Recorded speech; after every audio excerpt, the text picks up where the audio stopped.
বড়রা টুর্নামেন্টে নামলেই জয় করে শিরোপা। এবার বড়দের শেখানোর পথে ছোটরাও স্পেনে গিয়ে তাদের দলকে হারিয়ে শিরোপা জয় আর্জেন্টিনা অনূর্ধ্ব-17 দলের। ফাইনালে 2-0 গোলে জয়ে কোটিফের আসরে টানা দ্বিতীয় শিরোপা জয় তাদের। একই সঙ্গে যৌথভাবে আসরের সর্বোচ্চ শিরোপা জয়ী দল আলবিসেলেস্তেরা। ফেভারিটের তকমা নিয়েই আসর শুরু করে আর্জেন্টিনা দল। টুর্নামেন্ট শেষেও সেই খেতাবটা ধরে রাখে তারা। কোয়ার্টিফ আসরে আরও একবার চ্যাম্পিয়ন আর্জেন্টিনা অনূর্ধ্ব-17 দল। আসরের সবচেয়ে সফল দল ও স্বাগতিকদের ফাইনালে পাত্তাই দেয়নি আলবিসেলেস্তা কিশোররা। ভ্যালেন্সিয়া অনূর্ধ্ব-17 দলকে 2-0 গোলে হারিয়ে আসরের শিরোপা পায় আর্জেন্টিনা দল। সিনিয়র পর্যায়ে আর্জেন্টিনা বিশ্ব ফুটবলে রাজত্ব করছেন। নিজেদের খেলা শেষ 4 টুর্নামেন্টের সবগুলোতে জয় পায় মেসি বাহিনী। এই মুহূর্তে যে কোনো আসরের জন্য ফেভারিট আর্জেন্টিনা দল।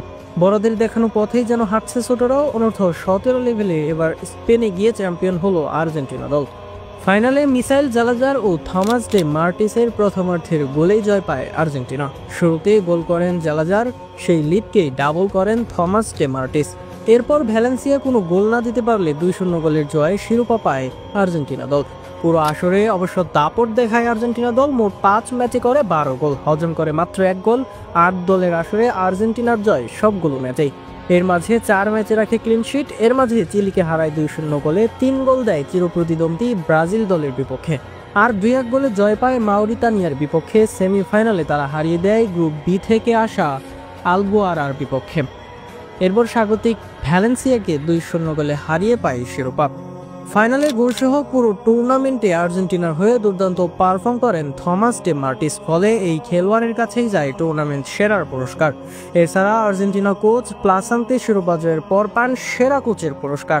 আসলে এই নিয়ে চতুর্থবার চ্যাম্পিয়ন আর্জেন্টিনা দল। 2012 সালে প্রথমবার এই শিরোপা পায় আর্জেন্টিনা।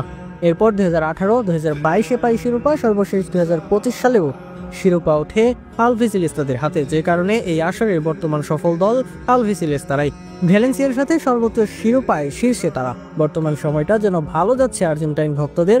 একই সাথে এই আসরে শিরোপা জেতা অনেক আর্জেন্টাইন ট্যালেন্টের দিকে থাকবে সবার আলাদা নজর।